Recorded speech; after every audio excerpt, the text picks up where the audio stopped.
¿Por dónde querés que siga? Sí, me comentaba lo que veníamos hablando de esto de Fernando.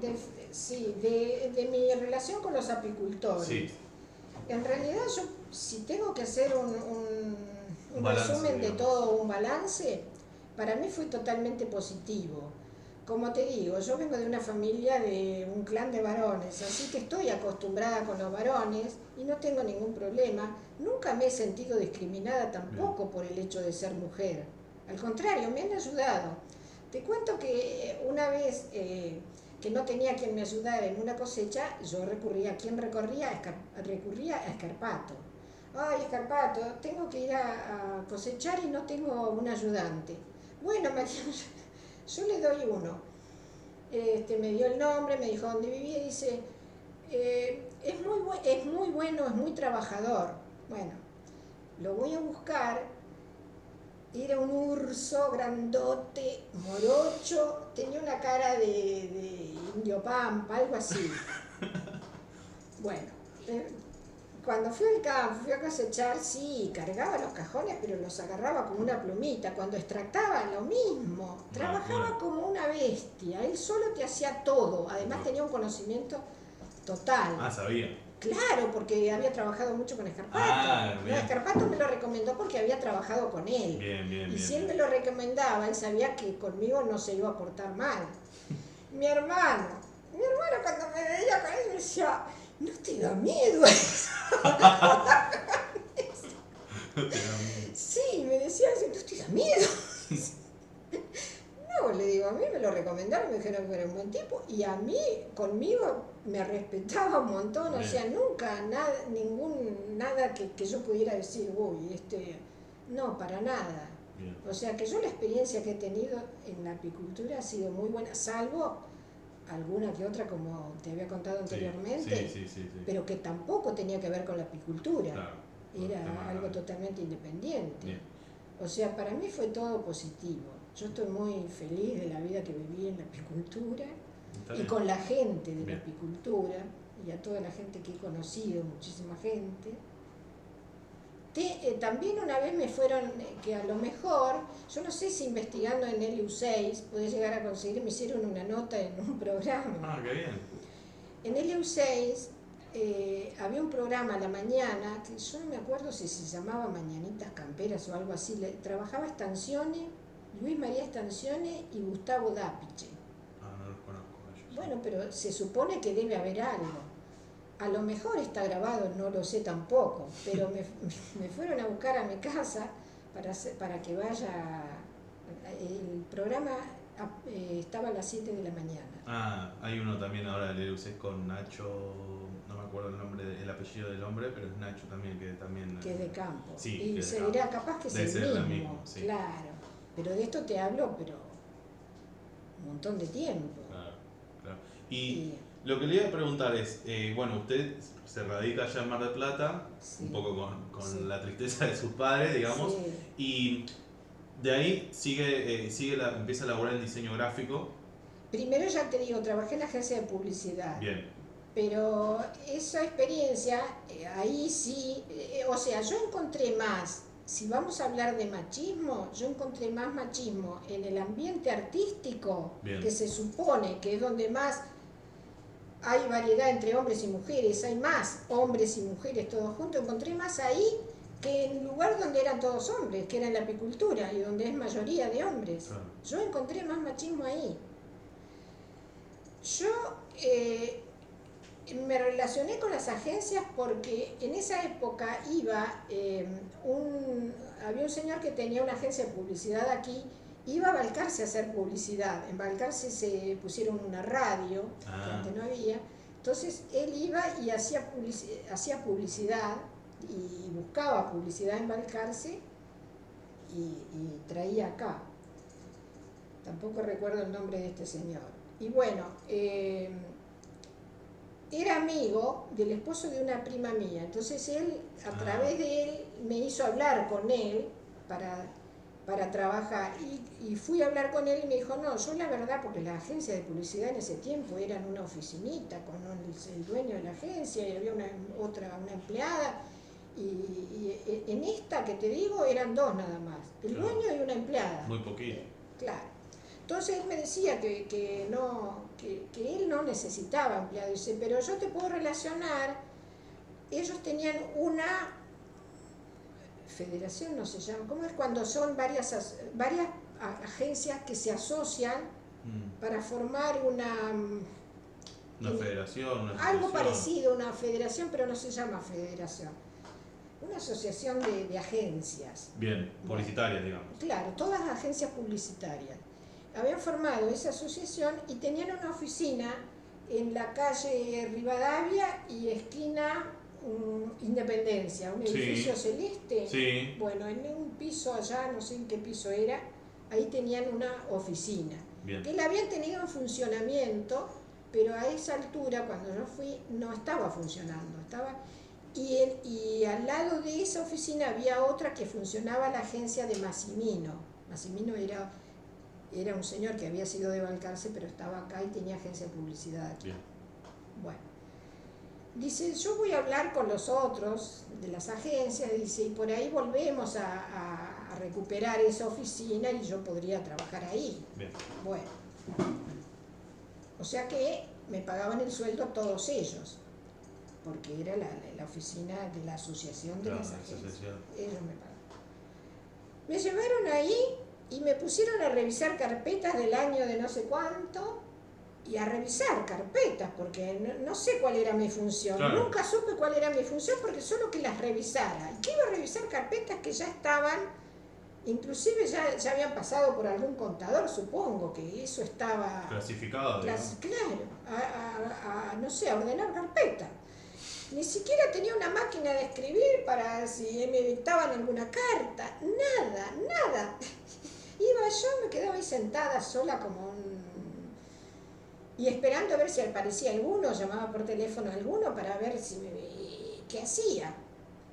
Yo no sé cuánto tiempo estuve así, pero llegó un momento que yo les dejé una nota y les puse SOS, por favor, necesito trabajar.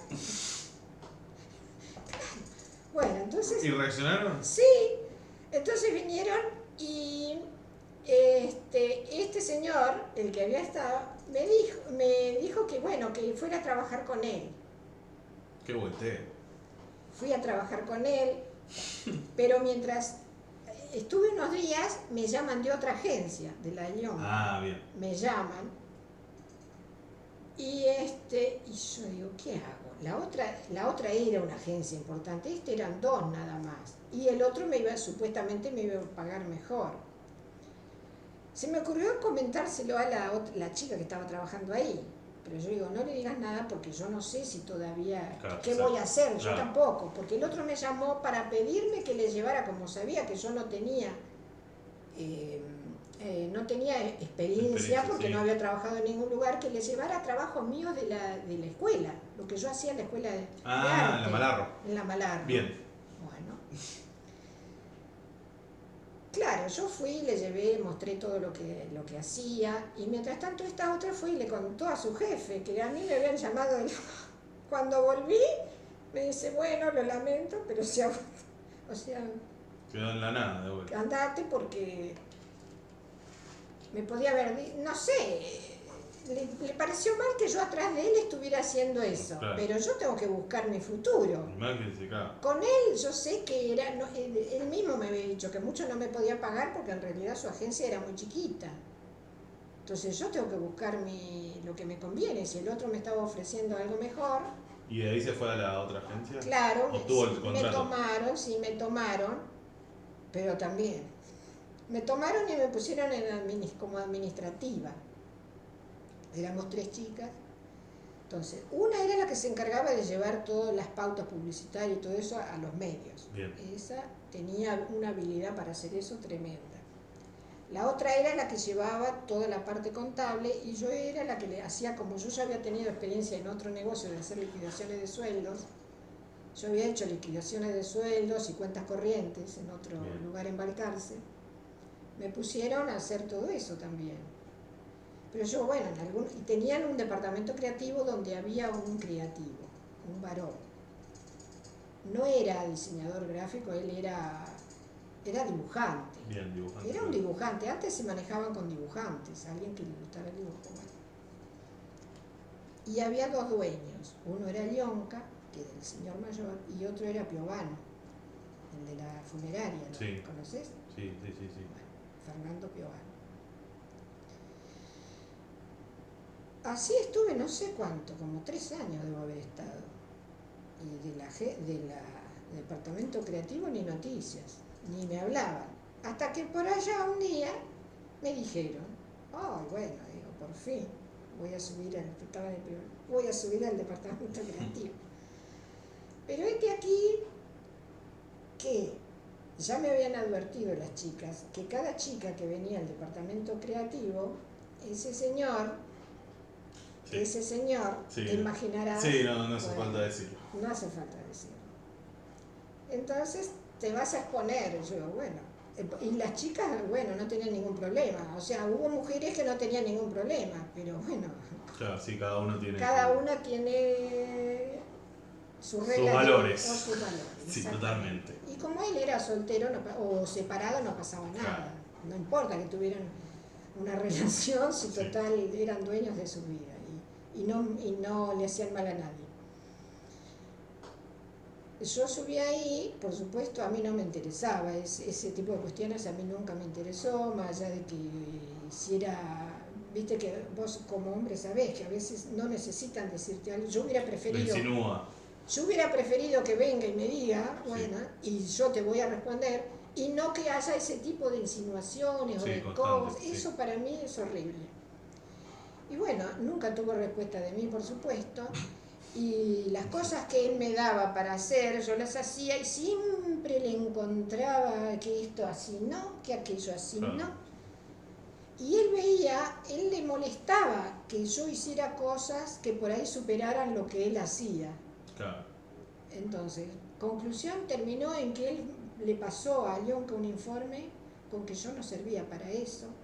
¿Y que la rajaron? Y me indemnizaron, dice, no te vamos a despedir, o sea, no va a figurar que pero te indemnizamos y acá no seguís. Y mientras tanto, o sea, después de estas 2 experiencias que tuvo, seguía con la apícola usted. Sí, volvía a Balcarce todo. Siempre seguí con la apicultura. Yo los fines de semana era a Balcarce. Yo siempre me iba los fines de semana a Balcarce y si no tenía, como te digo, ese Rubén o algún otro que inclusive yo tenía la camioneta y no la traía acá porque no tenía dónde dejar. La camioneta quedaba allá, mi papá tenía un lugar donde guardaba los vehículos, la tenía en Balcarce y yo le dejaba la llave y si había que ir al campo o lo que fuera, iba Rubén. Claro, ustedes se tomaban el colectivo. Yo iba y venía en colectivo, bien, exactamente. Bien.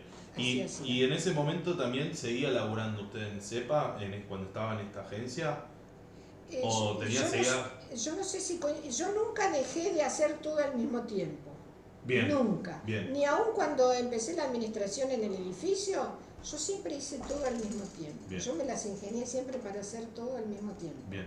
Cuando quedé vacante en Lionca, por supuesto yo empecé a buscar en diseño en forma particular. Independiente. Me surgió esto de hacer esta revista de campo. Yo escuchaba todos los días en LU6, siempre escuchaba LU6. Había un programa que se presentaba a un grupo de mujeres, se llamaba Nueva Dimensión, eran todas mujeres profesionales que trabajaban por los derechos de la mujer. En este momento dirían feministas, pero ellas decían, nosotros nos dicen feministas, nosotras no nos consideramos feministas. Somos mujeres que luchamos a la par de los hombres por nuestros derechos junto a ellos. Yo las escuchaba, entonces en ese tiempo creo que yo estaba haciendo el boletín del CEPA. Bien. Podría ellas, además de decir sus cosas por radio, podrían informar a través de un boletín. Entonces, como decía la dirección donde se juntaban, me fui a verlas y bueno, ahí me junté con ellas, hice otro grupito, esta vez de mujeres, y les hice un boletín, el boletín Nueva Dimensión. La directora era una psiquiatra que en ese momento era muy reconocida acá en Mar del Plata, la doctora tampoco me acuerdo ahora el nombre, hace mucho tiempo, tendría que mirar ahí en el boletín. Pero estuve haciéndoles el boletín a ellas también un tiempo y me reunía con ellas también. Fue una linda experiencia también con ese grupo de mujeres. Y después de, o sea, después del... a mí me han llegado por los entrevistados de que el CEPA terminó de una forma... Bueno, ¿querés que te cuente? Claro. Bueno, te cuento. Como que me dieron a entender que fue de a poco que hasta que se terminó disolviendo, pero que hubo intereses de por medio, en donde había reuniones, en donde eran capaz 20 productores, pero había el productor mayor y el resto de los productores y peleaban capaz por el tema del precio de la miel, o el precio de la producción, o el tema de la venta de los materiales.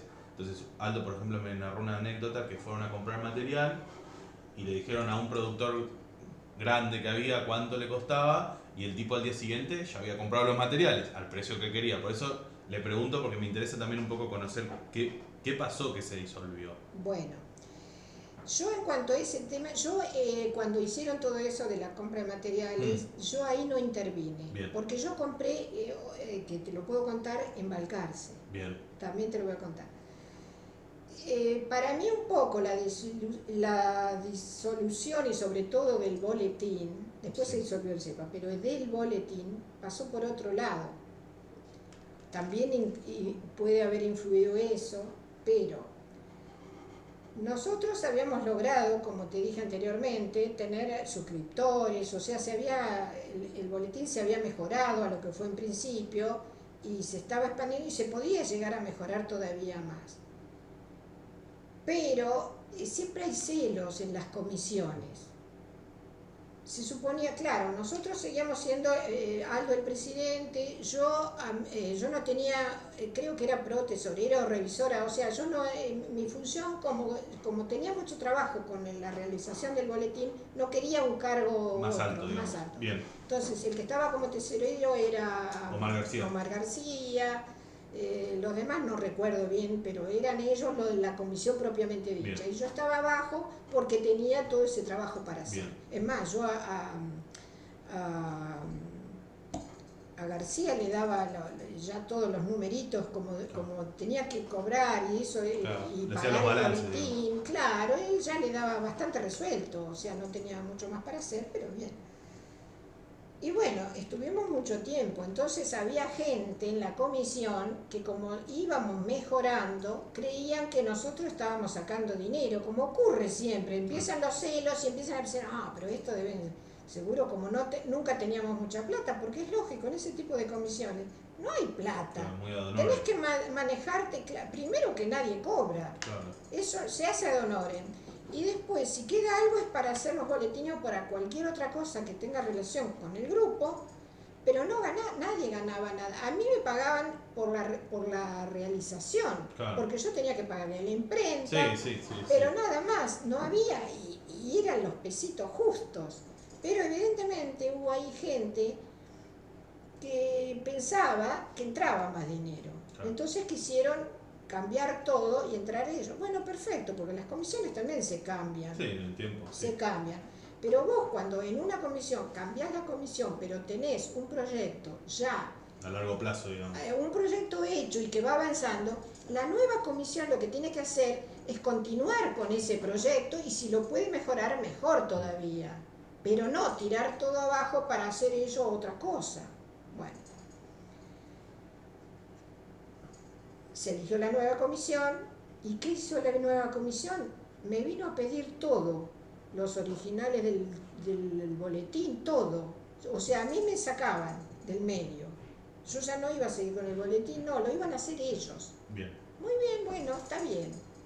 Lo lógico que sería que, no importa que haya una comisión nueva, si yo no formo parte, yo estoy como trabajadora, puedo continuar con este trabajo, claro. Lo puedo seguir haciendo. Pero bueno, no querés que lo haga, hacelo vos, pero hacelo como corresponde. Yo le di los originales.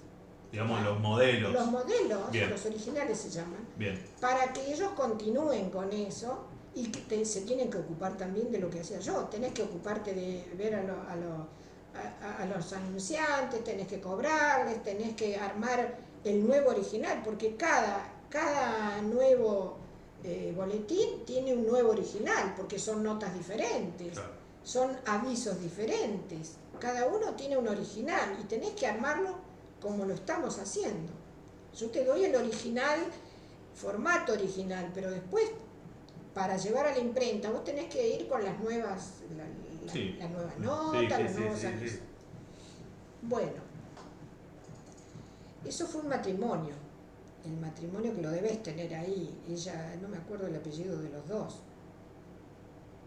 Entonces sí, ya la señora es la que se iba a encargar de hacer todo eso, que vino al departamento, me vino a pedir todo, se lo di, y yo le di más o menos una indicación de lo que tenía que hacer. El primero creo que lo hicieron con la misma tapa, sí, pero en blanco y negro. Se disculparon porque un año no salió, o sea, porque decían, ¿cómo era que decían? Que no, que los avisadores no le habían pagado, entonces no pudieron sacar. ¡Qué chantas! No habían podido sacar el número a color, digamos. Ni a color ni un número antes, porque se demoraron mucho en sacar, no como lo hacíamos en la periodización que teníamos. Que teníamos nosotros, sí, sino sí. Con mucho más tiempo. Lo sacaron y en blanco y negro. Y se disculparon de esa forma, diciendo que no tenían dinero porque los avisadores no habían pagado.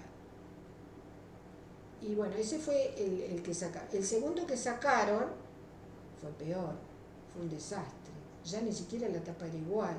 Y después cortaron así abruptamente sin dar ningún tipo de explicación. Mientras tanto, pese al cambio de comisión, ¿ustedes seguían yendo? Habíamos seguido yendo, sí, seguíamos pese a yendo. la, digamos, no sé si a la negativa, pero a la oposición que podía haber de su pensamiento. Bueno, yo te digo que me fui abriendo un poco porque Bien. no me gustaba cómo Bien. Actuaban, no me gustaba. Y cuando yo prefiero, antes de tener problemas con la gente, creo que Sí. ya te lo he dicho, prefiero abrirme. Bien. Me abro. Bien. Y dejé de ir. Bien. Dejé Y de ir. un poco lo que le iba a preguntar, ya en ese momento cuando empieza a suceder esto, ¿aparece la gente del laboratorio de artrópodos? No, ya eso era antes, todavía estábamos, estábamos todavía con el pleno, lo de artrópodos era antes. Bien. Era antes. Antes, digamos, de que se cerrara. Sí, ese curso que hicimos en lo de Negriol Sí. y todo eso fue en esa época en el auge. Ahí conoció, digamos, a los chicos de la universidad, los que se estaban iniciando. Sí. A Néstor Fernández, Sí, a Martín Eguara, sí, a Marcángel, a Rufi. Sí, a todo eso ahí en el laboratorio, Bien. sí. Bien. No, ahí estábamos en pleno auge de nuestra cepa. Y ahí cuando usted se abrió del CEPA, ¿a la par se abrió Aldo también? Sí, creo que sí. Me parece que si no fue ahí, Sí. fue poco después. Y, digamos, ¿y después de ahí qué pasó?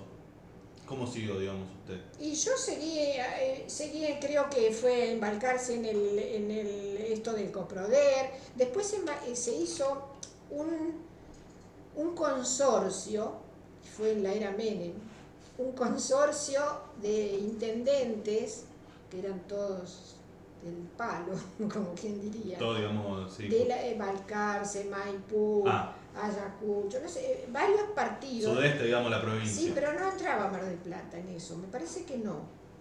En esa no creo, porque si no yo me fui a Balcarce a hacer esto. Ese consorcio, ellos, cada intendente, se juntaron para hacer compras de materiales de apícola. Bien. Que conseguían a un precio, por ser tanta cantidad entre tantos partidos, mucha cantidad a un fabricante, el precio iba a ser muy bueno. Nos ofrecían a los apicultores un precio muy bueno. Era material todo para la colmena, pisos, techos, cuadros, alambre. También llegaron hasta una sala completa y no sé qué más artículos.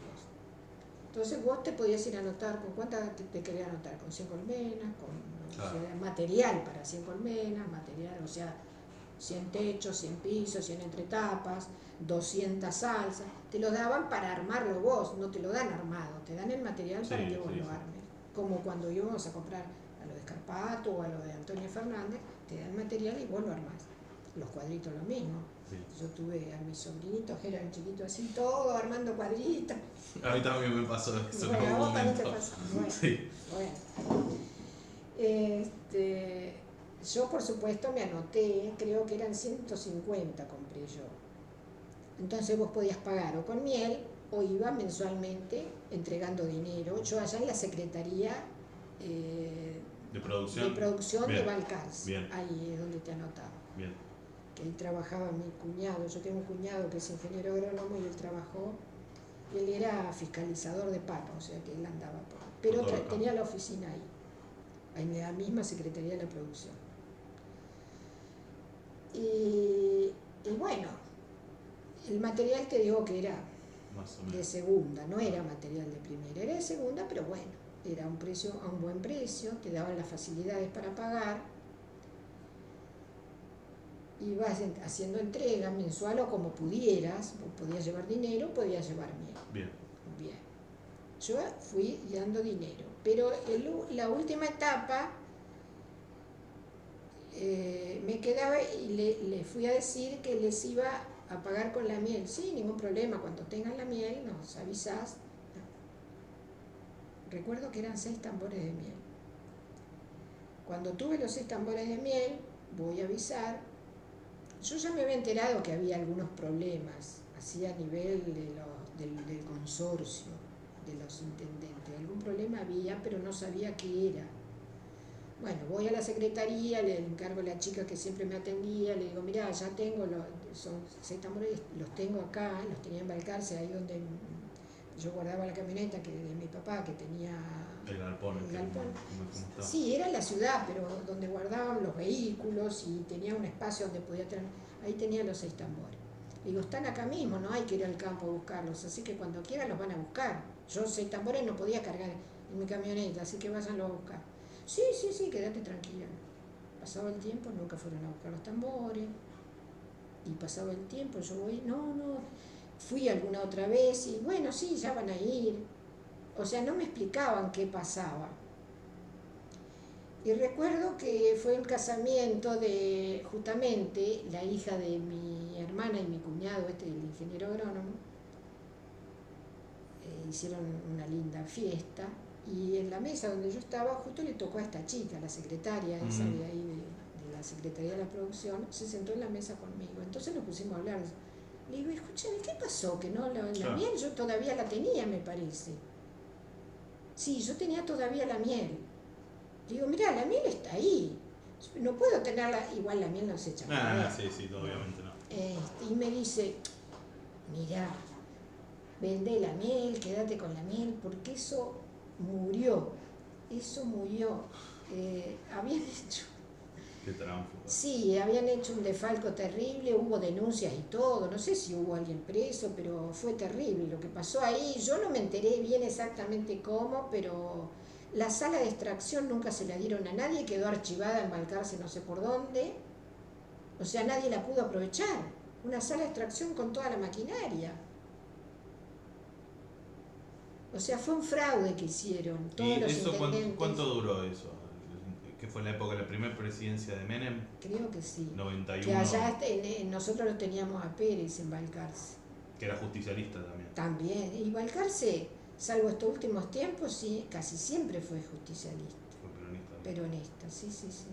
Y bueno, lo único que a Pérez es porque le cambió un poco la cara, hizo, los bulevares, los modernizó, pero después calles y todo eso no hacían nada. Claro. No hacían nada.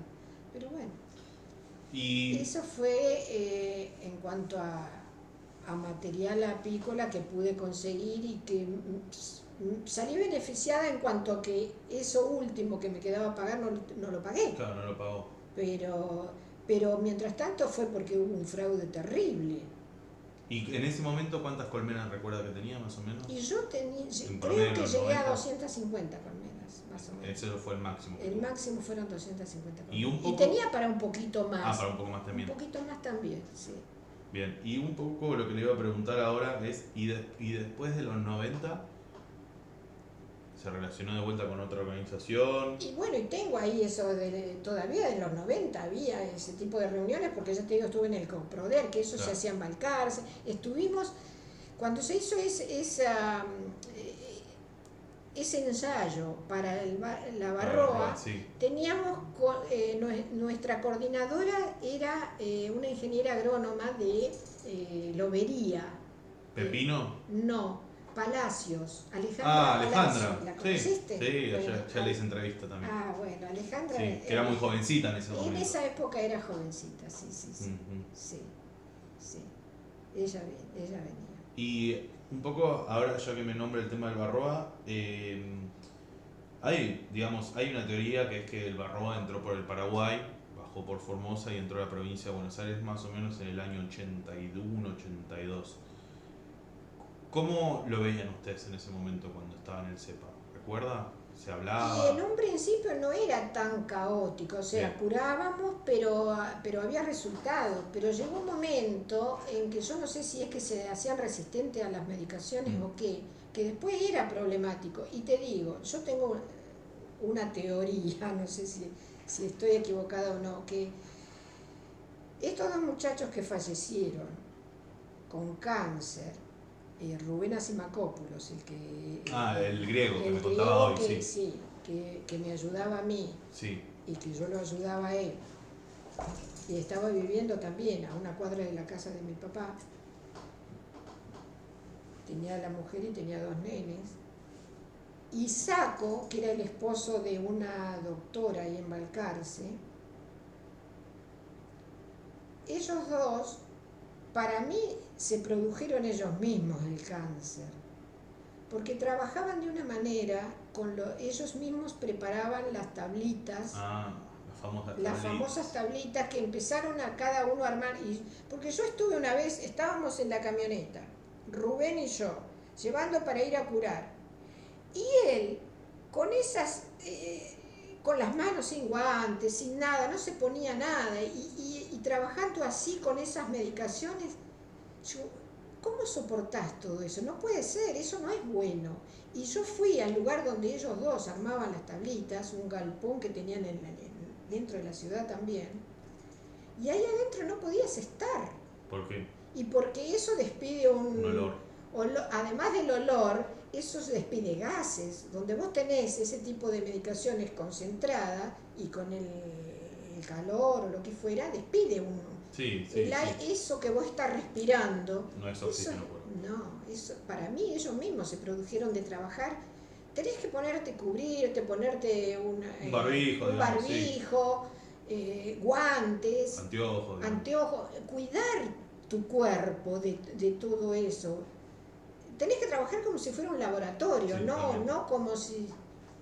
Para mí, esos dos, porque los dos, qué coincidencia que los dos murieron de cáncer y en tiempos no muy... ¿Y hubo casos similares así? No sé si hubo alguno más, pero no sé si no hubo alguno más. Y... porque ellos mismos todos se hacían las tablitas. Eso le iba a preguntar. A mí me las hacía él, Rubén, las mías también, porque él me curaba mis colmenas, me las curaba con lo que él hacía. ¿Y se acuerda cuál era la droga que usaba?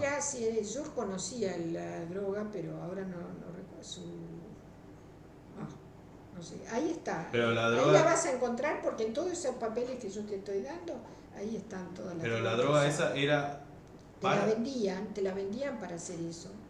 Pero no era para apicultura. Sí. Era para apicultura, era para abejas. Sí, era para eso, sí. Bien. Sí.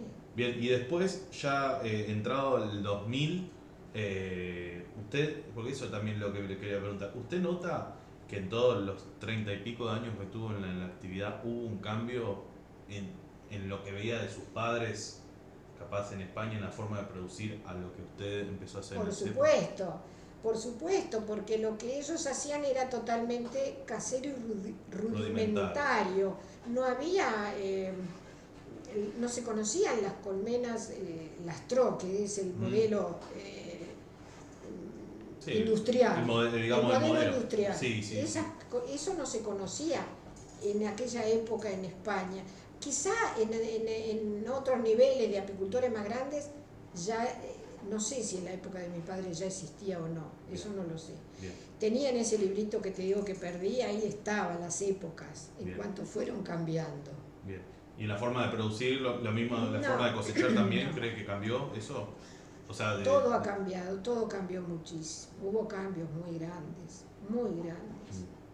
Hubo cambios muy grandes. Y creo que la época nuestra fue como una especie de revolución. Sí, ¿no? Sí. Eso es lo que quería preguntar. Aunque hubo ya una anterior, según tengo leído por ahí en algún lado, que hubo por los años 40, creo, hubo también una especie de, no tanto como lo del cepa y de ese periodo, pero hubo algo así aquí que causa de las enfermedades, sobre todo la loquia americana, se terminó. Bien. Cosa parecida a lo que pasó acá, porque cuando yo dejé la apicultura también estábamos con un grave problema de loquia americana. ¿En qué año? ¿Se acuerdan? Y ya serían los 2000, sí, 2000 y pico, sí. Sí, porque yo me vine a vivir acá en el 2005 que falleció mi papá. Bien. Y yo todavía seguía. No es que, claro. Bien. Y era esa época, por los 2000 y pico, fue que vino eso de la loquia americana que nos dejó a todos bastante. ¿Usted siente que el grupo que formó con Aldo en el momento en el CEPA y después posteriormente en otras organizaciones le dieron un estilo más modernizante, técnico? Sí, totalmente. O sea, no solamente la forma de producir, sino también la forma de comercializar. En la forma de comercializar, en la forma de interactuar la gente de la apicultura, que antes era todo más solitario, más individual. Más ermitaño. Más ermitaño. Sí, de lo que me decían Aldo. Claro. Y en ese periodo hubo un cambio total, fue muy bueno. Bien, y con las agencias de gobierno, por ejemplo, hoy hablábamos de Cornejo. Sí. ¿Cómo recuerda la provincia, la nación interactuando con ustedes en la actividad? Bueno, la provincia yo la recuerdo siempre viniendo a vendernos productos. Ese es el recuerdo que yo tengo. Bien. Más que nada, porque venían, hablaban y qué sé yo, pero al final era para venderte un producto. Hubo en algún momento una ayuda, por los años, habrá sí, porque ya estaba con Rubén, el chico que me atiende ahora a las colmenas. Y sería por los años 2000. Hubo, pero eso era a nivel, no sé si era provincial o a nivel municipal, que nos dieron un año de mucha sequía. Hubo mucha sequía, entonces nos dieron una ayuda. Como un fondo. Sí. Bien. Pero vos tenías que, no es que te lo daban por alegremente, sino que vos tenías que llevar que necesitabas porque no había, justamente por no haber tenido producción, y vos necesitabas comprar X cantidad de tambores o necesitabas comprar X cantidad de alzas. Entonces vos tenías que presentar la boleta que habías comprado esa cantidad de tambores, entonces ellos te daban. Bien. Para que vos puedas comprar eso. Bien. Y esa fue la ayuda que nos dieron en un año solo tampoco. Claro, muy poquito tiempo. Sí. Y con Cornejo, ¿cómo se acuerda de él? ¿O qué se acuerda de él? Qué sé yo que me acuerdo, son tantas cosas que ya, viste, se te van mezclando todo. Y cuando dejas de tener mucho tiempo contacto con las personas, si tenés mucho contacto con las personas, vos vas recordando cosas, te acordás de aquello, pero hace mucho tiempo que ya no tenemos, porque con el que más he tenido es con Aldo. Pero ahora también, él está grande, ya entonces por ahí una llamada de teléfono cada tanto y no nos ponemos a hablar de eso, capaz que nos ponemos a hablar de que el hijo no sé qué, claro, que el hijo está no sé dónde, de cosas cotidianas, ya no de esa época. Bien, y bueno, volviendo un poquito más para atrás, tema Barroa. Sí. ¿Cómo se acuerda? O sea, ¿usted tuvo alguna experiencia negativa con el Barroa en sus colmenas, embarcarse o no? Siempre lo fui solucionando como lo demás, pero bueno, lo que sí con el ensayo que hicimos en INTA, al final nunca tuve yo en mis manos el resultado. Porque se supone que vos haces un ensayo, hay un seguimiento, hay un inicio, hay un seguimiento y hay un resultado final, que te lo tiene que dar la persona que nos está guiando, que en ese caso fue Alejandra. Y nunca tuvimos ese resultado, entonces yo nunca me enteré qué pasó, solo que llegó un momento que me dijeron, bueno, tenés que ir a retirar tus colmenas. Pusimos 2 colmenas cada apicultor. Hoy me decía... Y la llevábamos al INTA, en el INTA se hacía. ¿Pero eran apicultores del Partido General Porredón y Balcarce? No, creo que eran de Balcarce solamente en ese momento. Era porque las reuniones las hacíamos en Balcarce, todo se hacía allí. En el INTA de Balcarce. No en el INTA, las hacíamos en una casa particular o en un lugar. Bien. Al INTA llevamos las colmenas y cuando se iba a revisar se iba ahí. Claro. Pero las reuniones no, las reuniones las hacíamos en Balcarce y en la casa de alguno. ¿Y la intención del, digamos, de este análisis cuál era? ¿Cuál era el objetivo? Una era la medicación que estábamos probando. Bien. Y después estudiar un poco cómo era la evolución, del ácaro, suponte si poniéndole tantas veces o no, qué cantidad teníamos que juntar las barroas que caían. Claro, el índice de resistencia. El índice, claro. Entonces ese tipo de cosas, en eso consistía el ensayo. ¿Y el ensayo quedó, digamos, usted...? El ensayo yo nunca me enteré cuáles fueron las conclusiones a las que se llegó. Claro. Eso fue. Claro. No sé si se hizo, si lo hizo Alejandra en algún momento, ella lo habrá llevado para su currículum, porque ella lo estaba haciendo con un interés personal también, claro. Porque ella como ingeniera necesitaba hacer diferentes tipos de trabajo, como vos estás haciendo ahora. Sí, totalmente, claro. totalmente. Pero nunca tuve la conclusión, no sé en qué quedó. Y después, digamos, desde el 2000, ¿cuándo terminó? O sea, ¿cuándo dejó la actividad? ¿Y por qué razón dejó la actividad? Y la razón la dejé justamente porque yo ya me jubilé de toda mi actividad. Yo también estuve dando clases en la Escuela de Arte de Balcarce. Ah, bien. Se abrió una escuela de arte en Balcarce, similar a la escuela de acá, la Malarro, sí. Y en un momento estaban pidiendo profesoras de gráfica, porque el ciclo básico tenés gráfica, tenés artes visuales, tenés todas materias que después vos vas a elegir o diseñador gráfico o maestro de artes plásticas, o hay otras carreras. Bien. Bueno, el preparatorio se llamaba el primer año. Bueno, entonces estaban pidiendo de gráfica, tenían profesores de las demás, de historia, de todas las demás materias, pero no tenían de gráfica. Y de algunas de las materias iban profesores de acá de Mar del Plata, porque en Balcarce tampoco había profesores para una escuela de arte. La directora también era de Mar del Plata, o sea, era gente de Mar del Plata la que estaba actuando en esa escuela, porque no había gente en Balcarce preparada para ir. Entonces, como yo tengo en mi familia y mucha gente en la docencia, tengo a mi hermana que se jubiló como directora, mi cuñada como secretaria, mi otra hermana como secretaria académica, hay muchas docentes en la familia. Me llamaron por teléfono y me dicen, mirá, están pidiendo profesoras de gráfica, ¿no te animás a venir? Y digo, pero yo no tengo las materias pedagógicas, yo no tengo. ¿Qué voy a ir? Pero no importa, dale. Bueno, me convencieron. Vení, presentate. Total, si ves que después no te gusta, largás y ya está. Sí. Yo siempre fui autodidacta, muy autodidacta. Y he tenido, bueno, como tuve alumnas de bordado, tuve alumnas de peluquería, tuve alumnos de dibujo, o sea, pero particular siempre. Pero yo me reconozco que tengo ciertas condiciones para enseñar. El alma de docencia. El alma de sí lo tengo, pero frente a una clase es otra cosa. Frente a una clase es otra cosa. Yo no sé si voy a poder enfrentar una clase.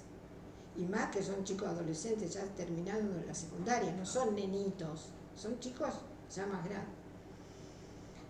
Y bueno, probé y la verdad que me quedé 19 años, o sea que me gustó mucho la experiencia. También a otros profesores mucho no les agradaba mi forma de enseñar, porque a mí me gusta innovar, o sea, si vos estás estudiando, suponte, para diseñador gráfico, se supone que todas las materias tienen que estar interrelacionadas. Vos no podés sectorizarlas como en una secundaria, que tenés geografía por un lado, matemática por otro, y podés o no unirlas, no necesariamente, pero en una carrera todas las materias las tenés que unir para que el alumno pueda entender después cuando se reciba por qué esto y por qué la otra. Algo más englobador. Entonces yo me criticaban eso, que yo me metía con sus materias. Vos te estás metiendo con mi materia, no tenés que dar eso o decir eso porque te estás metiendo con mi materia. Eso me han llegado a decir. Claro. Y bueno, a mí no me importa, yo quiero que mi alumno salga entendiendo el porqué de las cosas, el porqué de la materia y qué relación tiene esta materia con la otra. Bien, bien, bien, bien. Y igual siempre estuve en el preparatorio nada más, aunque tuve un año otra materia más avanzada que se llamaba proyecto de diseño. Y bueno, y también tuve muy buenas experiencias en la escuela de arte. Sí, un año, porque yo les hacía, yo digo, mira, yo les estoy dando un curso acelerado de diseño gráfico. Yo les daba cosas que yo me acuerdo que ni a mí en la escuela Malarro tampoco me las daban, también me las hacían un poco sectorizadas. Mi profesor de gráfica nos daba, bueno, hagan esto, y él no nos daba muchas explicaciones. Ya, háganlo. Y a mí me gustaba explicarle, y hablarle, y contarle, qué sé yo. Y el porqué de las cosas, no sé. Y después, digamos, se volvió a Balcarce y se quedó ahí. ¿Cuándo? Cuando me comenta esto de la escuela, ¿o seguí? No, Sí. yo iba y venía. Yo tenía solamente, como tenía gráfica nada más, Bien. era una materia, eran 2 o 3 horas. En principio eran 2 días, estaba cortado en 2 días a la semana. Una creo que era un lunes y otra un viernes. Cuando me tocaba así, yo me iba el viernes y me quedaba hasta el lunes. Ah, claro. Entonces me quedaba, pasaba la mitad del tiempo acá y la mitad del tiempo allá. Y de paso yo me iba al campo, veía mis colmenas. Bien, ¿y hacía todo. cuándo dejó de trabajar usted con las colmenas y se las dejó a este hombre que me comenta? Y ¿Y cuál fue la razón también? Y la razón fue justamente Eso. jubilarme, querer Bien. descansar. Yo me gusta viajar también y no había viajado mucho, aunque había hecho algunos viajes también, pero no tanto. Entonces yo llegó un momento en que me jubilé de todo, dejé el edificio y dejé todo, digamos, más o menos a un mismo tiempo, casi te diría. ¿Y ya vivía acá, donde estamos hoy? Sí, Bien. sí, ya vivía acá, sí. Creo que lo último que dejé fue el edificio, me parece. La escuela la dejé primero, después el edificio. No, después las colmenas y después el edificio. El edificio fue lo último que dejé.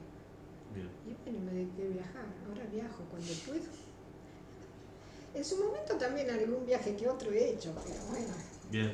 Y un poco ya, porque me parece que ya hoy tocamos casi todos los temas para cerrar, ¿qué balance hace de su vida en la cuestión apícola al menos?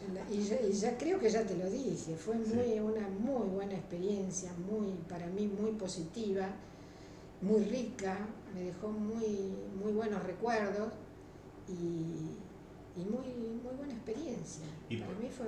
Y yo ya te digo que cuando yo me estresaba acá me iba al campo. Claro. Yo me iba al campo, estaba entre mis colmenas, y o si tenía que limpiar material, limpiaba material. Hubo un momento en que yo iba y mi papá tenía un casero en el campo, un casero que era un gaucho. ¿Vos viste el gaucho? Gaucho. Él allá tenía, en un galpón, mi papá había hecho, debajo del galpón, había hecho una cocina, una habitación y un baño, cosas que para tener ahí, no Sí. para quedarse, aunque yo me he quedado a dormir alguna vez ahí. Entonces, y el hombre estaba en una casilla, al lado de la casa, en una casilla él vivía, él tenía sus cosas y estaba ahí. Y yo me iba a la mañana, llevaba, qué sé yo, carne o algo para entonces él me cocinaba. Y cuando necesitaba ayuda también me ayudaba algo. Con Don Pancho. Don Pancho. Si hablemos así, pobre Don Pancho. Sí, me cocinaba. Y cuando cualquier cosa que por ahí se me rompía, porque yo tenía el extractor de miel, era con nafta, no había electricidad. Entonces yo tenía un extractor que tenía un motor a nafta y a veces o no lo podía arrancar o pasaba algo, ya venía Don Pancho, me daba una mano y me ayudaba. Y así para cerrar un poco a reflexión, ¿qué cree que le depara la actividad? Que me depara Que le depara la actividad apícola. a mí personalmente. A usted personalmente y en general, digamos, con todo lo que vivió, ¿cree que queda alguna oportunidad para la actividad apícola? Y bueno, yo miro mucho miro mucho lo que está pasando en el mundo, también me gusta enterarme de todo lo que pasa. Y lo vi inclusive con lo que está pasando con los campos, que ya últimamente no encontraba. Vos viste como en esas fotos, yo le dejaba cuando había cardo, no me importa que los cardos, vos pasé entre los cardos, yo esas flores yo no las cortaba, o sea, para mí eso es fundamental, las abejas necesitan. Claro. Y en los últimos tiempos yo veía que ya había veces que vos veías las abejas que no tenían dónde ir, porque no había, y sobre todo cuando se empezó con la soja, grandes plantaciones y apenas a lo mejor algún monte de eucaliptus o pinos y no tenían dónde ir y tenés que estar cambiándolas de lugares, o sea que eso también es un trastorno para el apicultor, tenés que estar movilizándolas todo el tiempo porque no hay floración. Más allá que, bueno, hay lugares en los montes, por ejemplo, no sé si en Entre Ríos, Corrientes, y toda esa zona, sí. claro, esa zona hay muchos montes, entonces ahí las abejas tienen oportunidad. Pero donde se hace la siembra tan exhaustiva como se hace, es como que se ha perdido mucho eso. Bien. Yo veo porque el mismo Rubén cada vez trae menos miel, está bien. Yo tampoco le exijo demasiado, ni voy a ver las colmenas, ni le exijo, bueno, me tenés que cumplir en tener, si te llevaste 50 o 60 colmenas, me tenés que mantener eso. Claro. No lo estoy revisando, no sé lo que está haciendo, ni siquiera eso. Me desligué tanto de todo, porque hasta te digo que la verdad, yo al campo voy poco, sobre todo al campo que nos tocó a nosotros, de mi papá, porque me da mucha tristeza. Yo recuerdo cuando yo iba, y además de todo lo que yo hiciera en la apicultura, yo trataba de mantener esa casita siempre limpia, siempre todo ordenadito, había un jardincito, cuando me quedaba un poquito tiempo libre hacía el jardín, o sea, vos ibas ahí, ponía plantita en todas partes, adelante de ese galponcito, ahí hice un parquecito, puse plantitas, y todo eso se perdió. Vos ahora es un abandono total y yo vengo muy mal, entonces ya ni voy, ni quiero ir. Y a Rubén le digo, bueno, vos tráeme la miel, yo la vendo acá. O sea, fue todo maravilloso y ha tenido un final un poco triste, pero más que nada es por eso, es porque a mí me da mucha tristeza el hecho de encontrar ese abandono. Porque claro, yo ya dejé de ir. Nosotros teníamos agua en la casa porque hay un molino, hay un tanque, tiene un tanque arriba, se cargaba ese tanque y había un caño que iba a la casa y ahí tenías agua en la cocina, en el baño. Se rompió ese caño, mi papá ya se enfermó, falleció, nadie arregló el caño, no iba más agua a la casa. Y vos el agua tenés que estar llevando baldes del molino allá, ya eso todo empezó a abandonarse.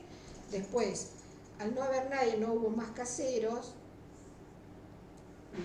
vinieron ladrones, no se usurpa, sino que vienen y te rompen y te roban todo lo que pueden. Entraron, había 2 galpones, los candados de los 2 galpones los rompieron, han robado, a mi hermano le han robado, pero de todo, garrafas, anafe, de todo cuanto se te ocurra, le han entrado y le han robado.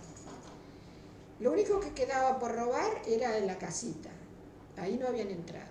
Entonces un día, cuando ya mi hermano también falleció, en el 2017 falleció mi hermano, quedó un sobrino, que quedó con todo, el único que le gusta el campo y quedó con el trabajo de mi hermano.